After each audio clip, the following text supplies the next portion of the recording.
హిందూ మతోన్మాదులు, దీని వెనుక బీజేపీ నాయకులు ఉన్నారు. ఎందుకంటే యాంటీ కన్వర్షన్ బిల్ గురించే కోర్టులో ఆయన ఆర్గ్యుమెంట్లు వినిపిస్తున్నారు. దానికంటే ముందే ప్రవీణ్ పగడాల హత్యకి కుట్ర పన్నారు అనే డౌట్స్ మాకున్నాయని హర్ష్ కుమార్ కూడా అంటున్నారు. ముందుగా అందరికీ నమస్కారం అండి. నిన్నటి వరకు మాకు క్లియర్ కట్గా ఒక వెర్షన్ ఉంది, ఇది స్పష్టంగా యాక్సిడెంట్ అని చెప్పి. అయితే నిన్న మాకు ఒక కీలకమైన సమాచారం వచ్చింది, దీని వెనక ఒక పథకం ఉంది అని చెప్పి. ఇది ఒక వెర్షన్లో యాక్సిడెంట్ స్పష్టంగా క్లియర్, రెండో వెర్షన్లో హత్య. అయితే హంతకులు ఎవరు అంటే ప్రధాన సూత్రధారి మాజీ ఎంపీ హర్ష్ కుమార్ గారు. ఈయన వెనక 5 పాస్టర్లు ఉన్నారు. 5 పాస్టర్లు ఎంపీ హర్ష కుమార్ కలిసి వాళ్ళ ఫామ్ హౌస్లో సమావేశం అయ్యారు కొన్ని రోజుల క్రితం. ఇందులో ఒకటి పొలిటికల్ ఇష్యూ ఉంది, అలాగే కమ్యూనల్, 2 రకాలైనటువంటి కోణాలు ఉన్నాయి. పొలిటికల్ ఏంటి అంటే ఇది కొంచెం నేషనల్ లెవెల్లో ఉందండి. ఢిల్లీ లెవెల్లో ఇక్కడున్న కూటమి ప్రభుత్వం మీద ఢిల్లీ నాయకుల్లో అసంతృప్తి ఉంది. అంటే ఆ రోజు ఇండీ కూటమికి మద్దతు ఇవ్వమని చెప్పి చంద్రబాబు గారిని అడిగారు, ఈయన ఇవ్వలేదు. ఒకవేళ చంద్రబాబు గారు కనుక ఇండీ కోటకి మద్దతు ఇచ్చుంటే సెంట్రల్లో మా ప్రభుత్వం వచ్చి ఉండేదని చెప్పి ఆ ఢిల్లీ నాయకుల్లో చాలా పగ ఉంది చంద్రబాబు గారి మీద. కాబట్టి ఈ కూటమి ప్రభుత్వాన్ని ఎలాగోలా టార్గెట్ చేయాలని చెప్పి ఆ ఢిల్లీ నాయకులు అక్కడి నుంచి వాళ్ళు కసితో ఉన్నారు. అలాగే ఇక్కడ హర్ష కుమార్ గారు ఒక రాజకీయ నిరుద్యోగిగా ఉన్నారు. ఈయనకి ఇంకా రాజకీయ భవిష్యత్తు లేదు. ఇప్పుడు ఆయన ప్లాన్ ఏంటంటే కొడుకుని రాజకీయాల్లో తీసుకొచ్చి ఎంపీ చేయాలని చెప్పి. అందుకే మన ప్రెస్ మీట్లో కూడా కొడుకుని పక్కన కూర్చోబెట్టుకుని తీసుకొచ్చారు. అయితే ఇప్పుడు కూటమి ప్రభుత్వాన్ని ఎలా టార్గెట్ చేయాలి అంటే పవన్ కళ్యాణ్ గారు హిందుత్వవాదిగా మాట్లాడుతూ ఉన్నారు. కేంద్రంలో బీజేపీ ప్రభుత్వం ఉంది కాబట్టి కొంతమంది పాస్టర్లను కనుక చంపేస్తే ఇది కేంద్ర ప్రభుత్వం మీద తోసేయచ్చు, అలాగే కూటమి ప్రభుత్వాన్ని కూడా ఇబ్బంది పెట్టవచ్చు అని చెప్పి వీళ్ళు కొంతమంది పాస్టర్లను సెలెక్ట్ చేశారు. అందులో ఈ ప్రవీణ్ పగడాల అనే ఒక వ్యక్తిని ఫస్ట్ వీళ్ళు సెలెక్ట్ చేసుకున్నారు. అయితే ఇన్వెస్టిగేషన్లో మళ్ళీ హంతకులు ఎవరో దొరికిపోతారని చెప్పి నువ్వు సెల్ఫ్ యాక్సిడెంట్ చేసుకుని చచ్చిపోవాలని చెప్పి ప్రవీణ్ ఆయన్ని బెదిరించారు వీళ్ళు. కాబట్టి ఆయన మద్యం తాగుతూ సెల్ఫ్ యాక్సిడెంట్ చేసుకునేలాగా వీళ్ళే. అంటే ఇది మీరు రాసిన స్టోరీ కదా, నా పక్క ఆధారాలు ఉన్నాయి. పక్క నిన్న వచ్చిన ఇన్ఫర్మేషన్ ఇది. మెయిన్ ప్రధాన సూత్రధారి ఎంపీ హర్ష్ కుమార్ గారు, తర్వాత విపి రెడ్డి అని చెప్పి ఒక పాస్టరు, తర్వాత చిలకలూరుపేటలో షాలింరాజు అని ఒక పాస్టర్ ఉంటాడు. మెయిన్గా దీనికి ఫైనాన్షియల్ రిసోర్సెస్ సమకూర్చిన వాళ్ళలో ఈ షాలింరాజు అనేవాడు ఉన్నాడు. దాదాపుగా 2 కోట్లకు పైగా ఇచ్చాడని తెలిసింది. 1 కోటి రూపాయలకి పైగా ఈయన పెట్టుకున్నాడు హర్ష్ కుమారు. మొత్తం 5 కోట్లు దీనికి వినియోగించారు. వీళ్ళిద్దరితో పాటు జాన్ బెన్నీ లింగం. వీళ్ళు ఏం చేశారంటే పొలిటికల్ ఇష్యూ చేయడంతో పాటుగా బీహార్ నుంచి కొన్ని గ్యాంగులు దింపారు. ఆ రోజే ఒక కమ్యూనల్ ఇష్యూ రెచ్చగొట్టేసి హిందువుల మీదకి ఓచకోతలు పోయాలని చెప్పి బీహార్ నుంచి కొన్ని గ్యాంగులు పిలిపించారు. అయితే ఆ రోజు పోలీసులు కొంచెం యాక్టివ్గా ఉండడం వల్ల అది వర్కౌట్ అవ్వలేదు. అయితే దీన్ని కమ్యూనల్గా హిందువుల మీద తోసేయటము, లేకపోతే ప్రభుత్వం మీద తోసేయడం, ఈ 2 రకాల కుట్రలు అయితే నడుస్తూ ఉన్నాయి. ఆ రోజు అక్కడ రాజమండ్రి స్పాట్లో మాట్లాడినటువంటి అంటే ఓకే, మనకి మాజీ ఐఏఎస్ విజయ్ కుమార్ కూడా ఉన్నారు. అంటే ఆయన దగ్గర కూడా తీసుకుందాం. సో మీరంటున్న కథో లేకపోతే వాళ్ళు చెప్తున్నటువంటి కథ కాదండి, నాది ఆధారం. ఓకే, ఇవన్నీ ప్రకారం ఏదో ఒక రకంగా హత్య అయితే అంటే సెల్ఫ్ యాక్సిడెంట్ క్లియర్గా ఆయన తాగి చనిపోవడం అనేది స్పష్టం. ఇప్పుడు పోలీస్ ఇన్వెస్టిగేషన్లో అంతకు మించి ఏం దొరకదండి. పోలీస్ ఇన్వెస్టిగేషన్ ఆ మరణం వెనుక ఎవరిదో ఫోర్స్ ఉంది, ఆ మరణం వెనకాల ఈ కుట్ర ఉంది. ఓకే, నేను మీ దగ్గర ఎందుకంటే విజయ్ కుమార్ ఉన్నారు. హత్యనా కాదా యాక్సిడెంట్ అని చెప్పాలి. ఒకటే కానీ 2 చెప్పాడు ఆయన, 2 ఉన్నాయని చెప్పాడు. మరి అంత పెద్ద స్టోరీ చెప్పాడు, లాస్ట్ యాక్సిడెంట్ అంటాడు. ఓకే, నేను మీ దగ్గరికి వస్తాను. విజయ్ కుమార్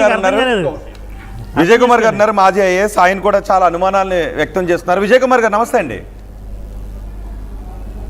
విజయ్ కుమార్ గారు,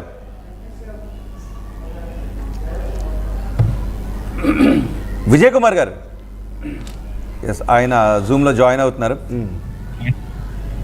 ఎస్, విజయ్ కుమార్ గారు నమస్తే.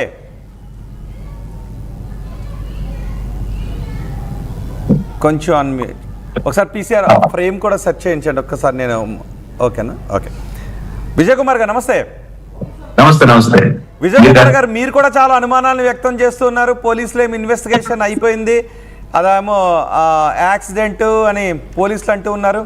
సో మీరు లేవనెత్తుతున్న అనుమానాలకి ఆధారాలు ఏమైనా ఉన్నాయండి? అంటే బేసిక్ గా వాట్ ఐ క్వశ్చన్ దిస్, అక్కడ చనిపోయిన వ్యక్తి ప్రవీణ్ కుమార్ పగడాల అన్న ఒక్క నిజం తప్ప మరి ఏ అంశంలోనూ నిజాన్ని ఇన్వెస్టిగేషన్ లో కనిపెట్టినట్టు వారు చెప్పలేకపోయారు.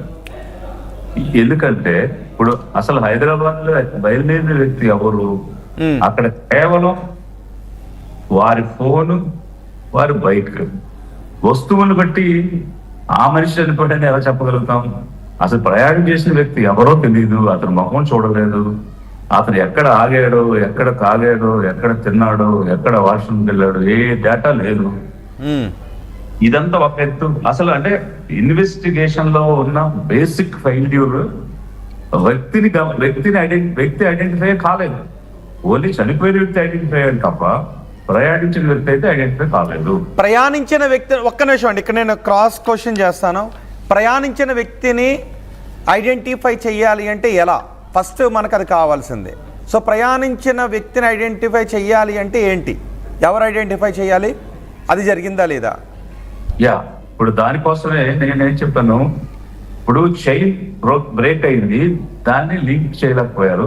ఎనీ క్రిమినల్ ప్రొసీజర్ కోడ్ లో ఇన్వెస్టిగేషన్ లో ఒక చైన్ లింక్ అనేటువంటిది కంప్లీట్ గా ఉన్నప్పుడే ఆ ఇన్వెస్టిగేషన్ కంప్లీట్ చేసి కేసు క్లోజ్ అయిందని చెప్తారు.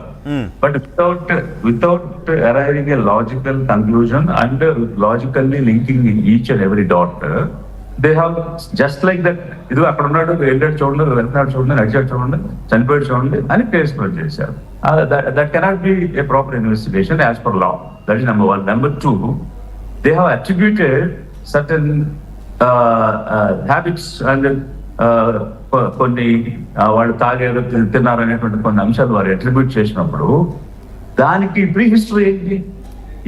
Suppose if is a drunkard, then you should have some prehistory కదా. దట్ ఈస్ అంటే psychological behaviour of his historical background ఏది కూడా చెప్పలేదు.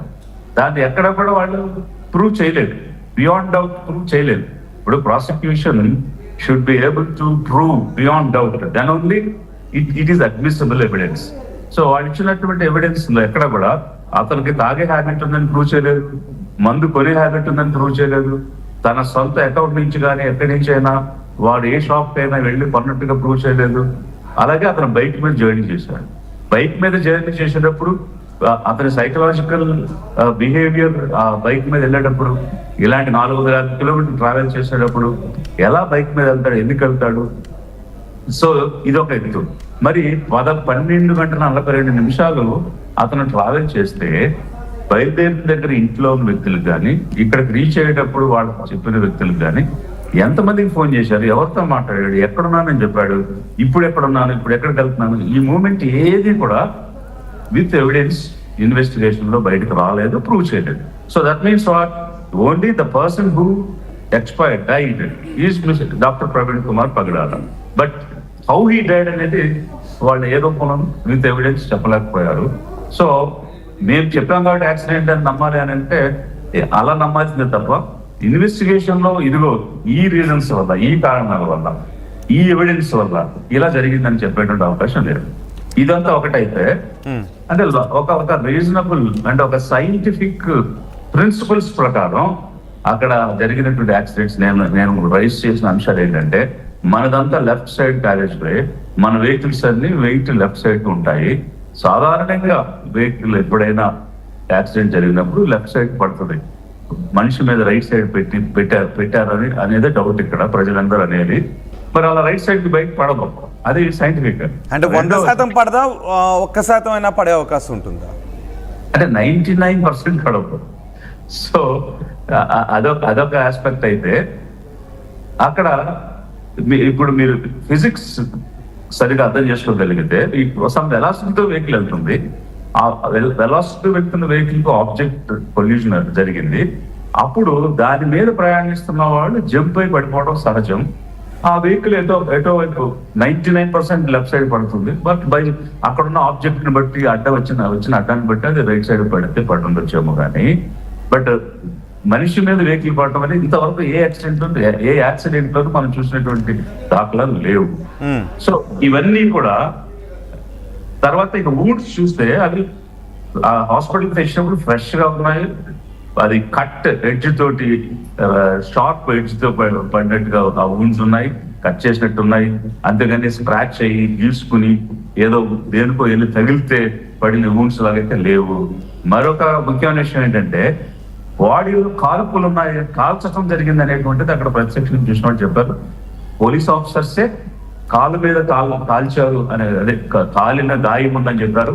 ఆ కాలిన గాయం ఎందుకు పెథాలజీ పంపించామని దాని గురించి అసలు ఏం చెప్పలేదు. చాలా చోట్ల గాయాలు ఉన్నాయని ఆ విషయం చెప్పలేదు. మరి ఆ బాడీ పిక్చర్ చూస్తే ఇప్పుడైనా మీరు చూడొచ్చు.